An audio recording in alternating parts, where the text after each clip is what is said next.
Security cameras captured everything. A black man in worn sneakers enters Madison's luxury boutique. 15 minutes later, he's humiliated, live-streamed, and banned for life.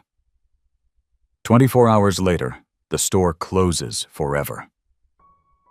The timestamp reads 2:47 p.m. when Jordan Jackson pushes through glass doors on Rodeo Drive. His faded jeans and hoodie draw stares from silk-draped customers. Store manager Sarah whispers urgently to security. Jordan approaches the watch counter. He's 34, deliberately dressed down today. His backpack hangs loose. Car keys jingle in his pocket. Sales associate Emma Rodriguez ignores him, continuing to help an elderly white woman. Other shoppers pull out phones. Someone starts recording. Instagram story caption drama brewing at Madison's. Have you ever walked into a space where you immediately knew you weren't welcome? Where your presence alone triggered whispers and assumptions? Jordan thought he was prepared for what happened next. He wasn't. This is one of those real-life stories that reveals how black stories of discrimination still unfold daily, creating touching stories that demand we examine our biases. Jordan checks his phone. The screen shows 2:48 p.m. He has exactly 12 minutes before his 3:00 p.m. appointment. This needs to be quick. The boutique sparkles under crystal chandeliers. Hermes scarves cascade from silk displays. A Patek Philippe watch collection gleams behind reinforced glass. Price tags reading numbers that could buy luxury cars. The air smells of expensive leather and subtle perfume. Jordan steps toward the watch display. His reflection catches in the polished glass as he examines a Philippe Nautilus model. The price tag shows $85,000 0 cents. He pulls out his phone to check specifications, and something slips partially from his pocket. The edge of a first-class boarding pass to Tokyo departure gate visible. Emma Rodriguez stands 3 feet away, helping the elderly white customer decide between pearl necklaces worth more than most people's annual salary. She glances at Jordan, notes his casual appearance, and deliberately turns her shoulder toward him. The message is clear. Jordan waits. He scrolls through his phone, and attentive observers might notice expensive car keys attached to his belt loop. A Bentley logo catches the light briefly. His backpack, while worn, bears a subtle Hermes leather tag that most wouldn't recognize. "Excuse me," Jordan says politely when Emma finishes with her customer. Emma doesn't turn around immediately. She organizes some jewelry pieces, slowly making Jordan wait. Finally, she pivots toward him with crossed arms and raised eyebrows. "Yes." Her tone carries the weight of a sigh. "I'd like to look at that Patek Philippe, please." Jordan points to the watch he's been studying. Emma's expression shifts from bored to incredulous. She actually laughs, a short, sharp sound that draws attention from nearby customers. "Sir, that's not really in your price range. Maybe try the mall down the street." Her words hang in the perfumed air. Other customers turn to watch. Someone quietly pulls out their phone to record. Jordan maintained his calm demeanor. "I understand the price. I'd still like to see it." Emma exchanges a look with another sales associate across the floor. The second woman shakes her head slightly and returns to helping a well-dressed couple examine diamond earrings. "Those watches start at $85,000, Emma says slowly, as if explaining to a child. "Do you understand what that means?" "I understand numbers quite well," Jordan replies evenly. His phone buzzes. The screen shows a text message from someone labeled Board Meeting, with the message moved to 3:15, still in Conference Room B. Jordan quickly silences the phone, but the partial message was visible to anyone watching closely. Emma notices his expensive phone case carbon fiber with what appears to be a company logo. She frowns, slightly uncertainty creeping into her expression for the first time, but she's committed to her assumption now. "Sir, I really think you'd be more comfortable looking at our vintage collection. We have some nice watches under $5,000. I'm interested in the Patek Philippe Jordan," repeats. Security guard Mike Torres has been watching from his position near the entrance. He's a former police officer trained to read situations and people. Something about this interaction makes him uncomfortable, but he can't quite identify what. The black customer seems calm, polite even. But Emma's body language suggests trouble brewing. Jordan checks his phone again, 2:51 p.m., 9 minutes left. A teenage customer near the handbag display starts live streaming on TikTok. Her username is @RodeoWatcher, and she has a modest following of Beverly Hills gossip enthusiasts. "Something's happening at Madison's," she whispers to her phone. This is getting weird. The live stream shows 47 viewers initially, but the number climbs as viewers share with friends. Emma's supervisor, Sarah, notices the growing attention from her position behind the main counter. She's been managing high-end retail for 15 years, and she knows when a situation might escalate. Customer complaints, especially those involving accusations of discrimination, can destroy a store's reputation overnight. Sarah approaches with practiced professionalism, her heels clicking against marble floors. "Is everything all right here?" Sarah's voice carries authority mixed with concern. Emma immediately launches into explanation. "This gentleman is asking about the Philippe collection, but I explained our pricing structure." Then Jordan turns to Sarah. "I'd like to purchase a watch as an anniversary gift. I was hoping to see the Nautilus model." Sarah's eyes quickly assess Jordan's appearance. Worn jeans, basic hoodie, scuffed sneakers. She notes the backpack, the casual presentation. But she also notices something Emma missed. His posture, the way he carries himself, the quality of his watch, despite his casual clothes. "Of course, sir, we'd be happy to show you our collection. However, I should mention that piece requires a significant deposit just to handle." "How significant?" Jordan asks. $25,000. The live stream viewer count hits 200. Comments start flowing. This is uncomfortable. Why can't he just look? Store seems sketchy.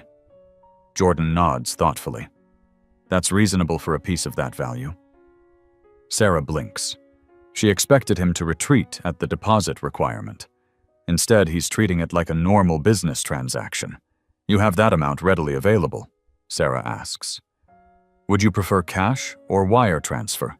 Jordan responds. The question hangs in the air. Sarah realizes she may have misjudged the situation, but she's also committed to supporting her employee's initial assessment. And there's something about Jordan's confidence that unsettles her. His phone buzzes again. This time the caller ID shows private equity partners. Jordan declines the call, but not before Sarah glimpses the label. The tension in the store is palpable now. Other customers sense drama brewing. The TikTok live stream reaches 847 viewers. Someone starts an Instagram story with the caption, "Beverly Hills Boutique Drama Unfolding." Jordan checks his watch, 2:54 p.m., 6 minutes remaining. So he says calmly, "May I see the watch?" Sarah stares at Jordan for a long moment.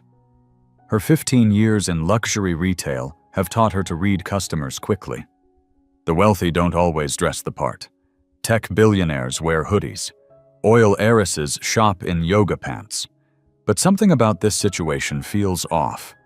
"I'll need to see identification and a credit card before we handle inventory of that value," Sarah says finally. Jordan reaches for his wallet. As he opens it, observant viewers of the live stream might notice it's not a typical wallet. It's a slim leather case that appears custom-made. He pulls out a black credit card, the kind with no spending limit, and sets it on the glass counter. Emma picks up the card. Her expression changes slightly as she reads the name Jordan A. Jackson. The card is heavier than normal credit cards made of metal with subtle embossing. I'll need to verify this, Emma says, though her tone has lost some of its earlier condescension. Of course, Jordan replies, checking his phone again. 2:55 p.m., 5 minutes left. While Emma processes the card at Rodeo Watcher's TikTok live stream has exploded to 2,400 viewers. The comments section fills rapidly. Something big is about to happen. Why are they treating him like this? Plot twist incoming. This store has issues. Other customers in the boutique sense the tension. A well-dressed woman near the handbag display pulls out her phone to record. An elderly man shopping for his wife stops browsing to watch. The store has become a theater, and everyone knows drama is building. Sarah's phone buzzes. She glances at it and sees a notification from the store's corporate oversight system. Unusual transaction activity detected. Large transactions trigger automatic monitoring for security purposes. Jordan stands calmly, hands clasped behind his back, studying the watch display. His demeanor remains professional, almost meditative, but there's something in his posture that suggests coiled energy like a panther waiting. Emma returns from the card verification terminal, her face pale. "Sir, there seems to be an issue with payment processing." "What kind of issue?" Jordan asks evenly. "The system flagged this as requiring additional verification." Jordan nods. "That happens with large transactions. Would you like me to call my bank?" Sarah intervenes. "Sir, perhaps we could schedule an appointment for later this week. Our security protocols require." "I have 5 minutes," Jordan interrupts gently. "Then I need to leave for another appointment." The timestamp on the TikTok stream shows 2:56 p.m. Viewer count hits 4,200. The Beverly Hills luxury retail drama is going viral in real time. Mike Torres, the security guard, steps closer. His police instincts are firing warnings, but he can't identify the source. The black customer hasn't raised his voice, hasn't made threats, hasn't acted inappropriately. Yet something about this situation screams danger. "Ma'am," Mike says quietly to Sarah, "maybe we should." "Sir," Sarah addresses Jordan, directly cutting off Mike's suggestion. "I'm going to have to ask you to leave. You're making our other customers uncomfortable." Jordan looks around the store. The other customers are indeed watching, but their expressions range from curious to sympathetic. Several appear uncomfortable with how Jordan is being treated, not with Jordan himself. "What specifically have I done to make anyone uncomfortable?" Jordan asks. Sarah's jaw tightens. She's committed now, and backing down would mean admitting error. "You're being disruptive to our normal business operations by asking to see merchandise, by persisting when we've explained our policies." Jordan checks his phone. 2:57 p.m. 3 minutes. A new voice enters the conversation. "Excuse me, but this is ridiculous." A young woman customer, probably mid-20s, steps forward. "He hasn't done anything wrong. Why can't he just look at a watch?" Sarah spins toward the woman. "Ma'am, please don't interfere with store security matters." "Security matters?" The woman laughs incredulously. "He asked to see a watch." Other customers murmur agreement. The tide of public opinion is shifting. But Sarah feels trapped by her initial response. Admitting mistake now would be career suicide. Mike receives a signal from Sarah. The subtle hand gesture they use to indicate when police should be called. But Mike hesitates. His training tells him this situation doesn't warrant police intervention. Yet his supervisor is clearly escalating. The TikTok live stream reaches 6,800 viewers. Comments flood faster than anyone can read. "Call the manager. This is discrimination. Someone record everything. Where's the owner? This is about to explode." Jordan pulls out his phone and checks the time. 2:58 p.m. 2 minutes remaining. "I need to leave in 2 minutes, he says calmly. "Are you going to show me the watch, or should I take my business elsewhere?" Sarah's face flushes. "Sir, I'm asking you nicely to leave. Don't make this difficult. I'm not making anything difficult. I'm asking to see merchandise in a store that's open to the public. Security, Sarah calls out. Mike Torres approaches reluctantly. Sir, I'm going to have to ask you to leave the premises. Jordan looks at Mike directly. On what grounds, Mike struggles with the answer. You're causing a disturbance. How am I causing a disturbance? The live stream viewer count explodes to 8,900. Someone has cross-posted to Instagram, where it's being shared rapidly. The hashtag Madison's Karma starts appearing in comments. 2:59 p.m. Jordan looks at his watch. Not the cheap digital one on his wrist, but an expensive timepiece that finally catches Sarah's attention. It's a Vacheron Constantin, worth more than most people's cars. A minute, Jordan says quietly. A minute until what Sarah demands. Jordan doesn't answer. He opens his phone and sends a quick text. Ready for 3 p.m. meeting. See you upstairs. Sarah frowns. Upstairs, sir, there's nothing upstairs except 3 o'clock p.m. Jordan looks directly at Sarah. My appointment time. Thank you for the customer service demonstration. It was very educational. He turns toward the door, then pauses. And Sarah, you might want to check your corporate email in the next few minutes. I believe you have a meeting.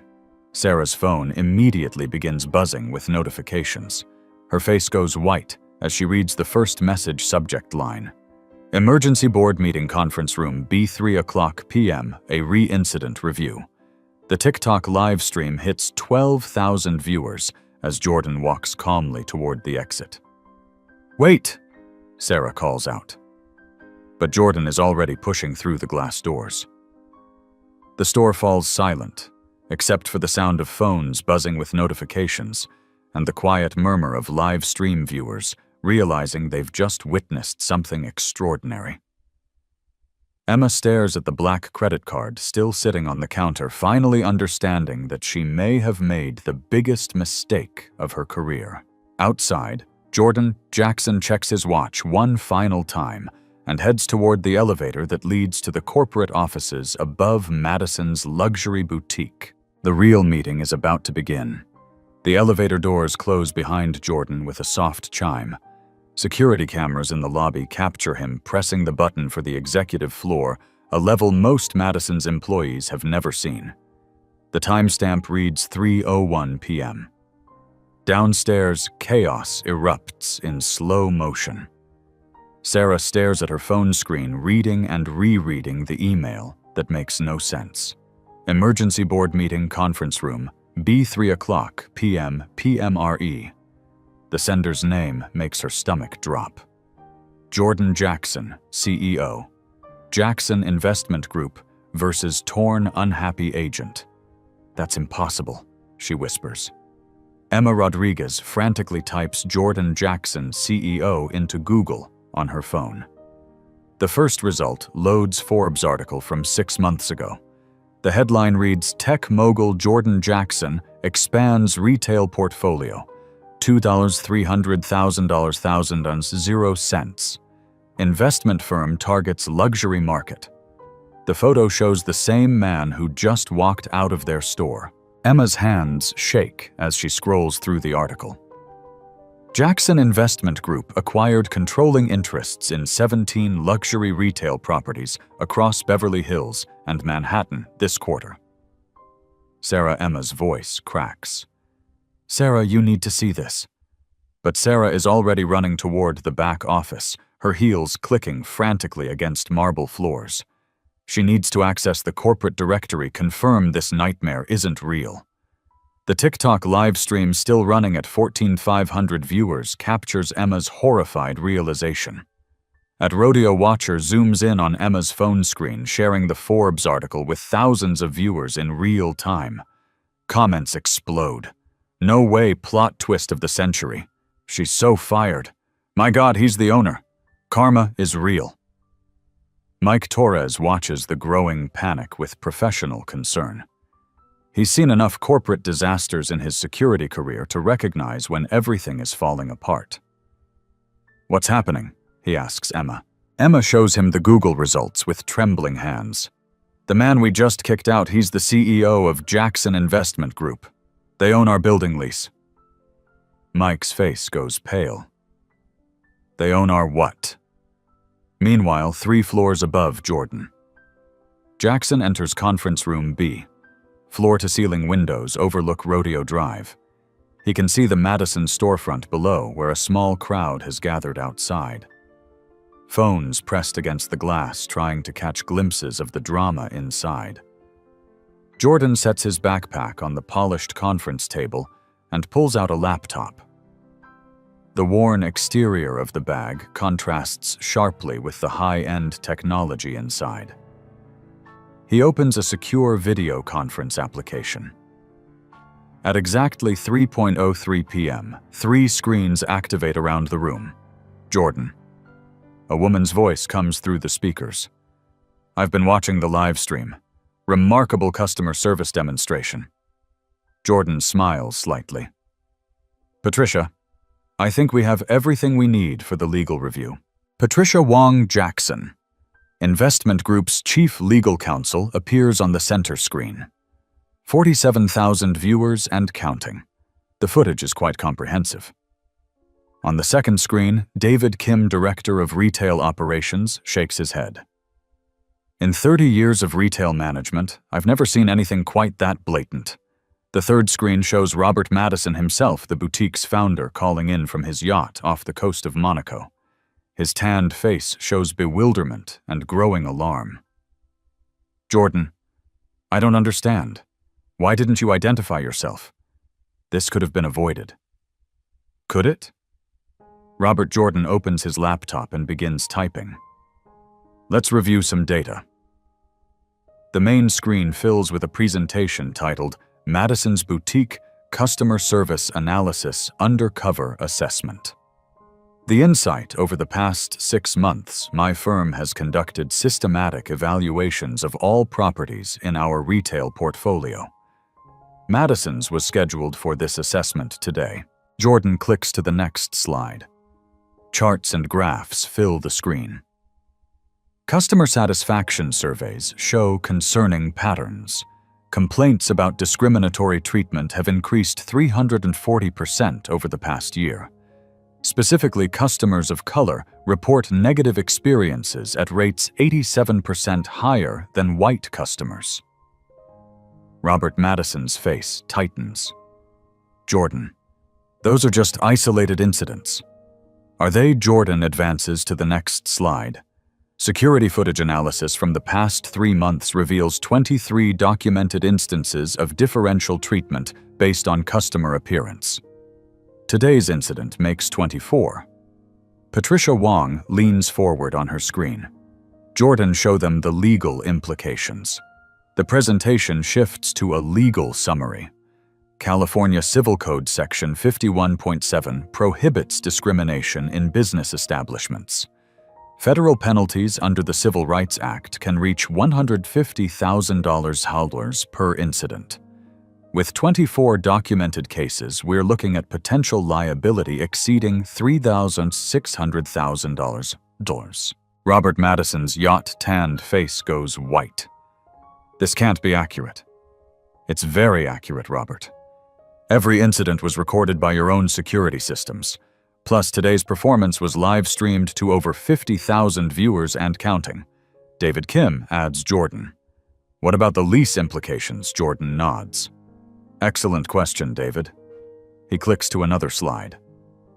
Section 14.3 of the Madison's lease agreement states that discriminatory practices constitute grounds for immediate lease termination. He pauses for effect. Jackson Investment Group acquired this building yesterday. The purchase was finalized at 5 p.m., making us your new landlord as of this morning. The silence in the conference room is deafening. Even through the video screens, the shock is palpable. Yesterday, Robert Madison's voice is barely a whisper yesterday, which means today's incident occurred on property we own by employees whose actions we're now legally responsible for. Patricia Wong's screen updates with additional documents. The liability extends beyond lease violations. We're now looking at potential civil rights lawsuits, insurance claims, and reputational damage that could affect the entire Jackson Investment Group portfolio. Jordan stands and walks to the window. Below, he can see Sarah pacing in the boutique, her phone pressed to her ear. The crowd outside has grown larger. The live stream has been shared 12,000 times in the past 10 minutes, David Kim reports. It's trending on TikTok, Instagram, and Twitter. Madison's karma is the #3 trending hashtag in Los Angeles. Jordan turns back to the cameras. Robert, your annual rent is $2, $100,000. Your profit margin last year was 23%. Your insurance carrier will likely increase premiums by 340% when they review this footage. Legal defense costs alone will exceed $500,000. He clicks to the final slide of his presentation. This brings us to today's decision point. The slide shows 3 options. Option 1, immediate lease termination store, close in 30 days. Option 2, legal action proceeds, 2-year court battle. Public records. Option 3, comprehensive reform with public accountability. Scott and Seema were in lease. What's option 3? Robert Madison asks quietly. Jordan returns to his seat. Complete operational overhaul, new management, mandatory bias training, diversity metrics, monitoring public reporting, and a $100,000 donation to civil rights organizations. And if we choose option 3, the lease continues. The legal action is suspended pending compliance. And maybe we prevent this from happening to anyone else. Patricia Wong adds, but Robert understands that choosing option 3 means admitting systemic problems and accepting ongoing oversight. It's not just about money. Jordan checks his watch. It's 3:12 p.m. Your store manager is currently Googling how to file for unemployment. Your sales associate is crying in the bathroom. Your security guard is updating his resume. He looked directly at Robert Madison's screen. The question isn't whether you can afford option 3. The question is whether you can afford not to choose it. Outside the TikTok live stream has reached 89,000 viewers. News outlets are starting to pick up the story. Someone has created a Wikipedia page for Madison's boutique discrimination incident. Jordan opened his phone and shows the screens. And Robert TMZ just called. They want a statement about the luxury store racist meltdown video. Robert Madison closes his eyes. When he opens them, his voice is different, smaller, defeated. What exactly does option 3 require? Jordan Jackson smiles for the first time since entering the store. I'm glad you asked. Jordan Jackson opens a new presentation file. The conference room screens display a detailed breakdown titled Madison's Boutique Comprehensive Reform Protocol. Option 3 isn't a suggestion, Robert. It's a carefully designed system that addresses every aspect of what went wrong today. Patricia Wong pulls up legal documents on her screen. Before we discuss terms, everyone needs to understand the current liability exposure. She displays a federal compliance chart. Under 42 U.S.C. Section 1981, which prohibits racial discrimination in contractual relationships, damages can include compensatory and punitive awards. Recent cases in California have averaged $275,000 0 cents per incident. David Kim adds financial context. Jordan show them the revenue impact analysis.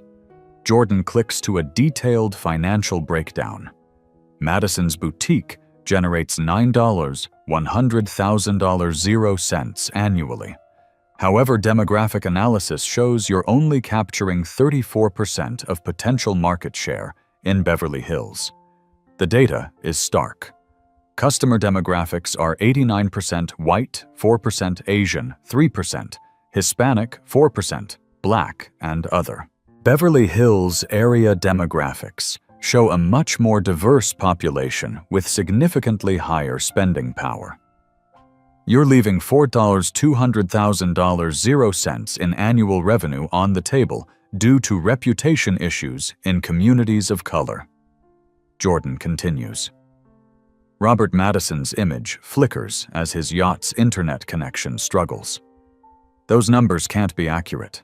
They're from your own POS system data, Robert, cross-referenced with census data and consumer spending reports from the Federal Reserve Bank of San Francisco. David Kim displays additional charts. Yelp reviews, Google ratings, and social media sentiment analysis all show declining scores over 18 months. Today's incident has accelerated that decline exponentially. Jordan stands and walks to the window again. The crowd outside Madison's has grown to approximately 50 people. Local news vans are arriving. In the past 20 minutes, your online ratings have dropped from 4.2 stars to 2.1 stars across all platforms. The hashtag Madison's Karma has been shared 47,000 times. Patricia Wong interrupts. Robert, I need to inform you that we've received preliminary contact from 3 civil rights organizations. They're considering formal complaints with the California Department of Fair Employment and Housing. 3 organizations. Robert's voice cracks.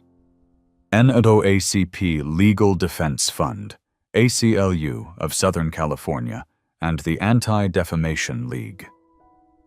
The video evidence makes their case very strong.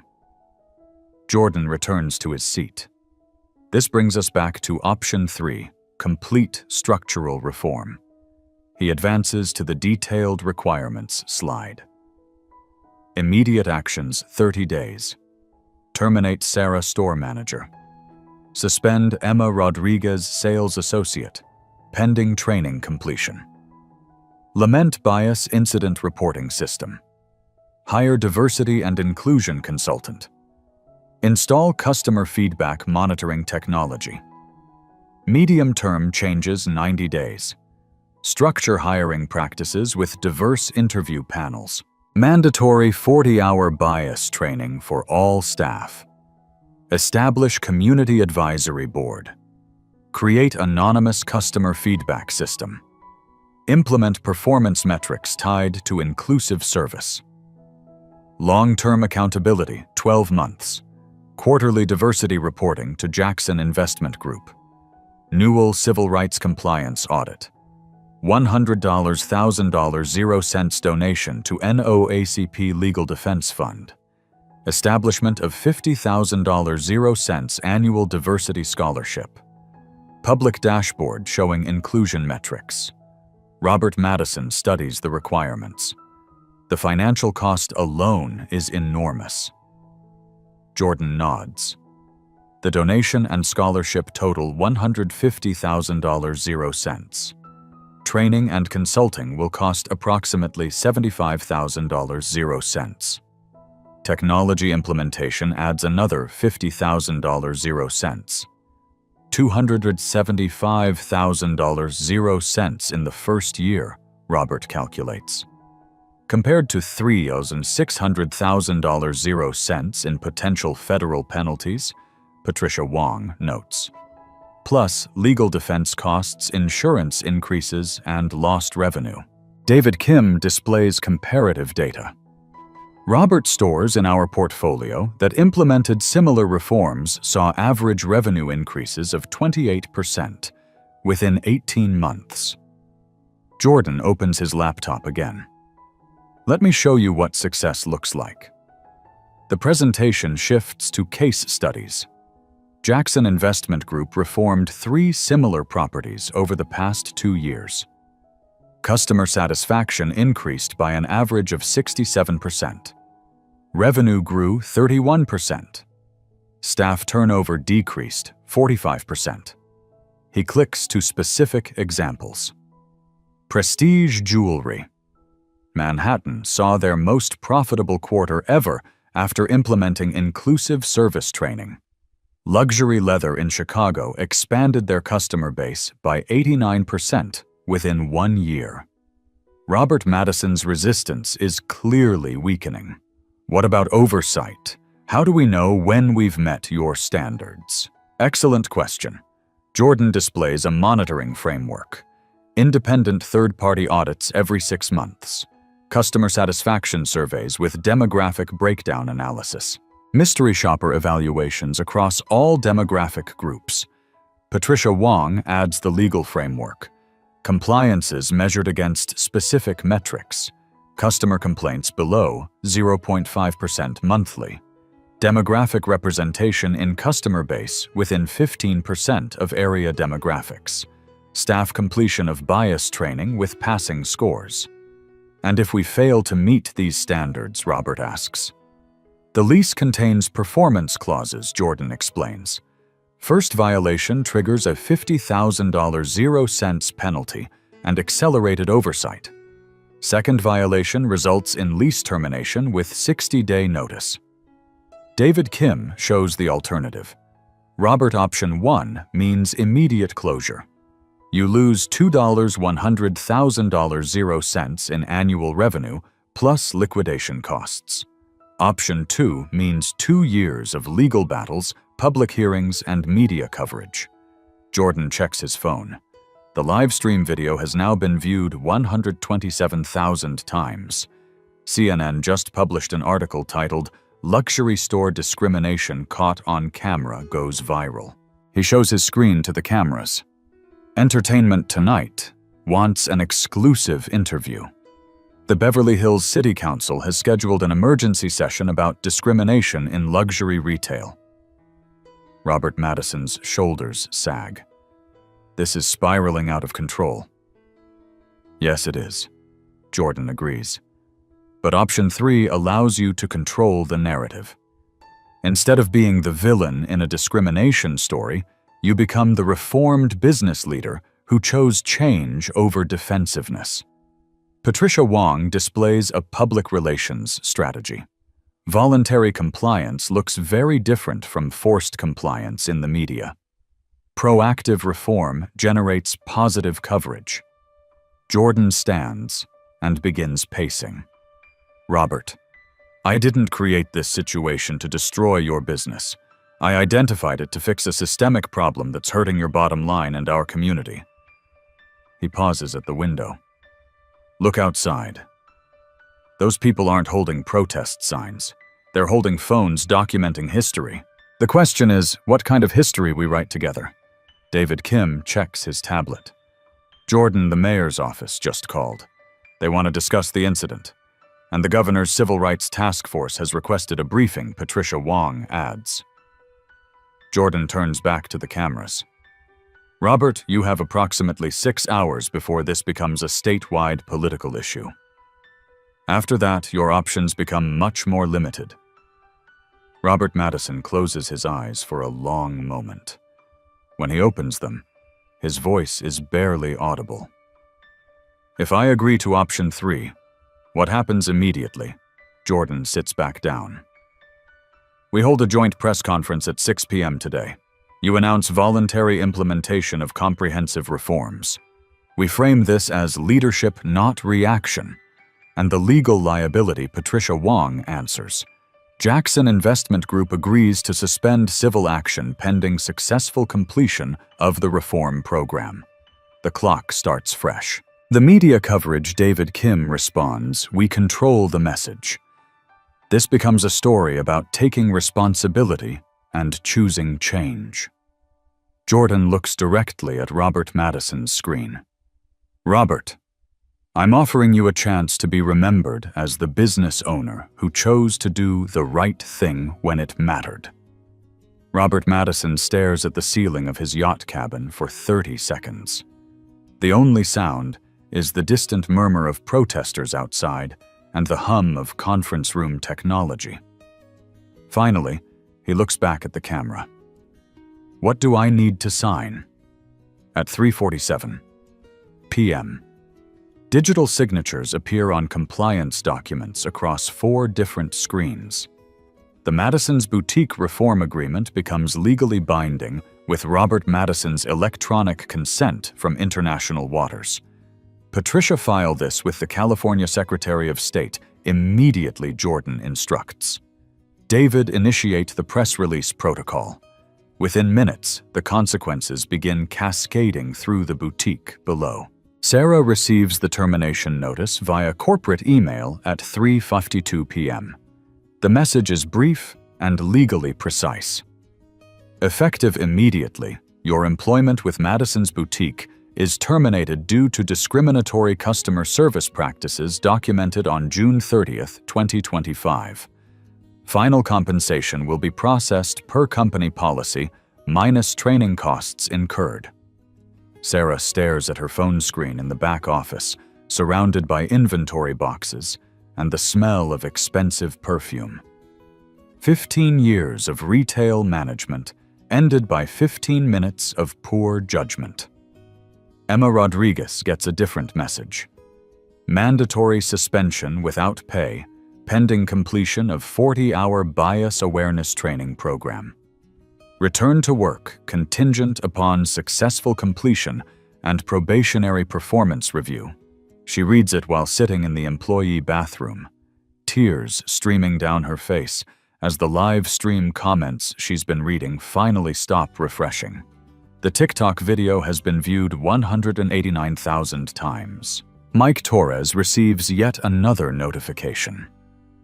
Formal written warning for failure to de-escalate customer service incident. Mandatory 20-hour conflict resolution training required within 30 days. At 4:15 p.m., Dr. Amelia Harrison arrives at Madison's Boutique. She's the diversity and inclusion consultant Jackson Investment Group keeps on retainer. A former federal civil rights investigator with a PhD in organizational psychology. Dr. Harrison's first action is installing temporary customer feedback tablets at every service station. The devices ask simple questions. Did you feel welcome today? Was service professional and respectful? Would you recommend this store to friends?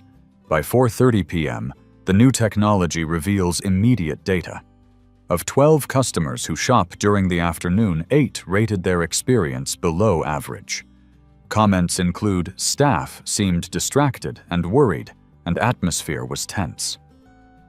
Meanwhile, Jordan Jackson's legal team works with surgical precision. At 4:45 p.m., they file formal notifications with relevant civil rights organizations, explaining the voluntary compliance agreement and reform timeline. NAUDACP Legal Defense Fund receives a detailed report, including the settlement terms, reform commitments, and monitoring protocols. The $100,000 $1,000 donation will fund their economic justice initiative, focusing on retail discrimination cases. The Anti-Defamation League gets copies of the bias training curriculum that will be implemented store-wide. The 40-hour program includes modules on unconscious bias, cultural competency, and inclusive customer service practices. At 5:00 p.m. sharp, Jordan calls an emergency staff meeting in the boutique. 7 employees gather nervously among the crystal chandeliers and luxury displays. I'm Jordan Jackson, CEO of Jackson Investment Group, he begins. We now own this building and have significant concerns about today's customer service incident. The employees exchange glances. Everyone has seen the viral video by now. Effective immediately, we're implementing comprehensive reforms designed to ensure every customer receives respectful professional service, regardless of appearance, race, or perceived economic status. Jordan explains the new protocols.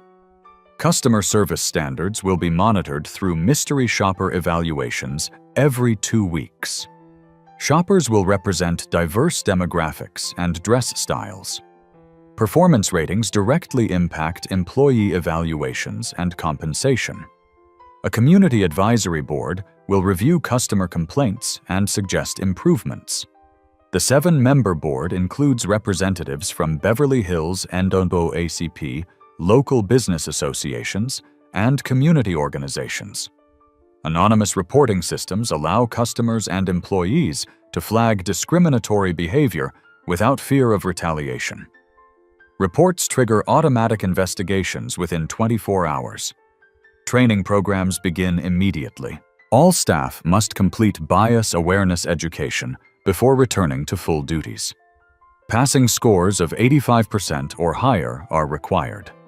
Performance metrics now include inclusion measures. Customer satisfaction scores must meet diversity benchmarks. Employees receive bonuses for consistently high ratings across all demographic groups. At 5:30 p.m., the first mystery shopper arrives. A young black woman in casual clothes carrying a worn backpack. She browses quietly, testing whether service has already improved. The remaining sales associate, Jennifer Walsh, approaches immediately. "Good evening. Welcome to Madison's. Is there anything specific I can help you find today?" The interaction is recorded by discrete cameras for training analysis. Jennifer's tone is professional. Her body language open and welcoming. She spends 20 minutes showing various pieces without asking about budget or payment methods.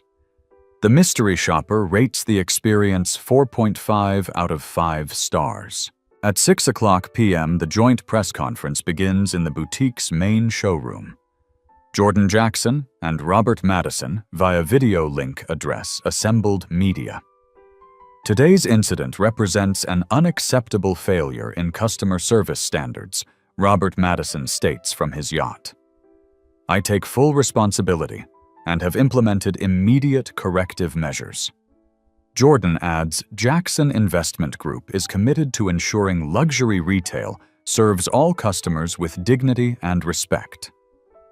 These reforms will be monitored transparently and reported publicly. The press conference generates immediate positive coverage.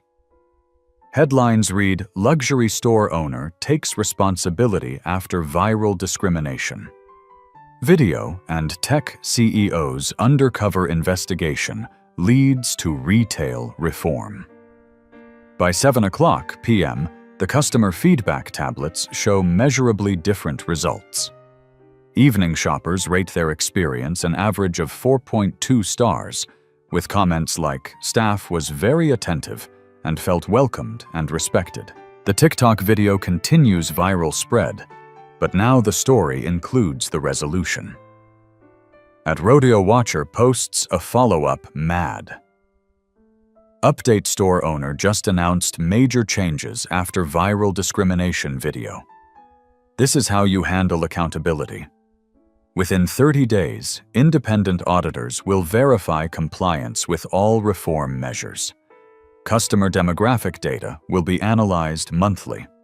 Staff performance reviews will include inclusion metrics alongside sales numbers. For the $50,000 0 cents annual scholarship program launches immediately, supporting students pursuing careers in business ethics and civil rights law. Recipients will be selected by the Community Advisory Board. A public dashboard goes live on Madison's website displaying real-time customer satisfaction scores broken down by demographic categories. The transparency is unprecedented in luxury retail. Dr. Harrison establishes weekly sensitivity training sessions. Role-playing exercises help staff recognize unconscious bias. Customer service scenarios include diverse situations and backgrounds. By month's end, Madison's boutique will look identical from the outside. Crystal chandeliers will still sparkle. Luxury goods will still gleam behind polished glass. But the invisible barriers that kept customers like Jordan Jackson from feeling welcomed will be systematically dismantled. Jordan Jackson chose reform over revenge. He used his position of power not to destroy, but to create sustainable change that would outlast any individual incident. The security cameras that captured everything on June 30th will continue recording, but now they document transformation instead of discrimination. 6 months later, Madison's boutique looks like a completely different business from the inside. Customer satisfaction ratings have climbed to 94%, up from 67% before the incident. The improvement crosses all demographic categories, with Black and Hispanic customers now rating their experience at 93%, nearly identical to white customers at 95%. The diversity metrics tell a remarkable story. Customer demographics now reflect Beverly Hills area population within 8%. 52% white, 23% Asian, 15% Hispanic, 10% Black, and other ethnicities. Revenue has increased 23% as the store successfully attracts the previously excluded market segments. Emma Rodriguez completed her bias training and returned as an associate manager. Her customer service scores consistently rank in the top 10% across all demographics. She credits the training with opening her eyes to unconscious behaviors she never recognized. I learned that assumptions I thought were normal were actually barriers, she explains to new hires during training sessions. Now I approach every customer with curiosity instead of judgment. The Community Advisory Board meets monthly in Madison's back conference room.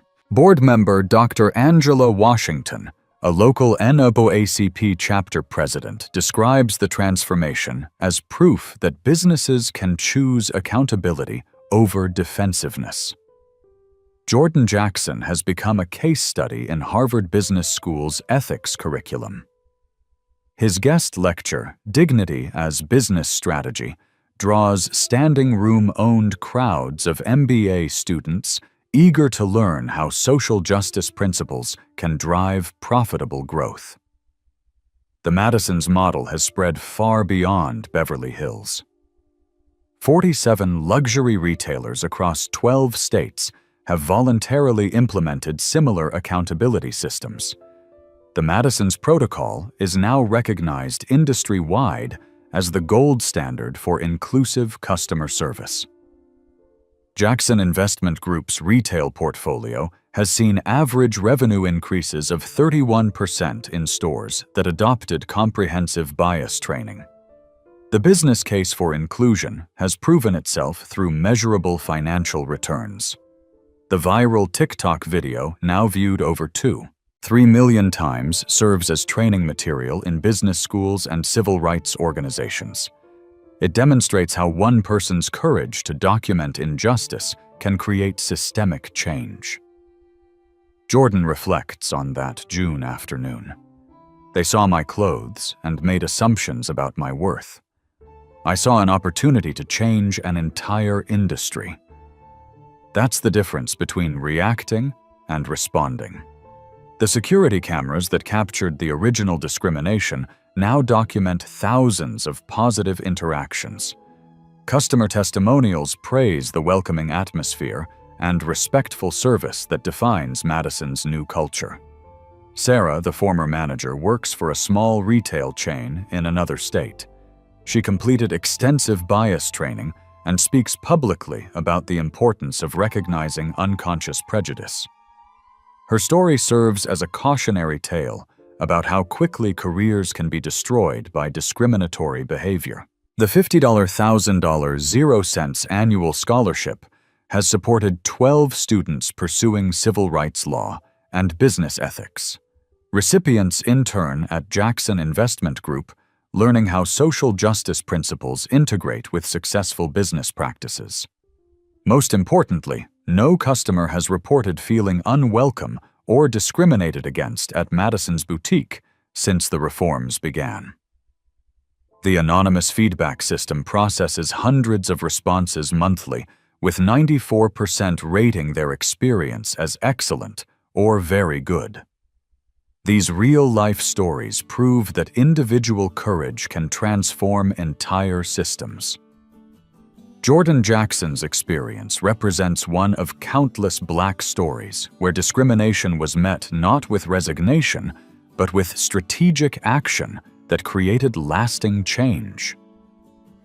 His story joins the growing collection of touching stories that demonstrate how ordinary people can create extraordinary impact when they choose accountability over anger, reform over revenge. Have you witnessed discrimination in retail or other public spaces? Your experience matters and could help create change. Share your story in the comments below. These life stories inspire others to stand up for justice. Subscribe for more real-life stories that showcase how everyday people transform unfair systems. These Black stories and touching stories remind us that one person's courage can change entire industries. Share this video if you believe every customer deserves dignity regardless of appearance. Together, we can make discrimination economically and socially unacceptable. What would you have done in Jordan's situation? Would you have revealed your identity immediately or used the moment as a teaching opportunity? Comment below and join the conversation about creating change through strategic action rather than emotional reaction.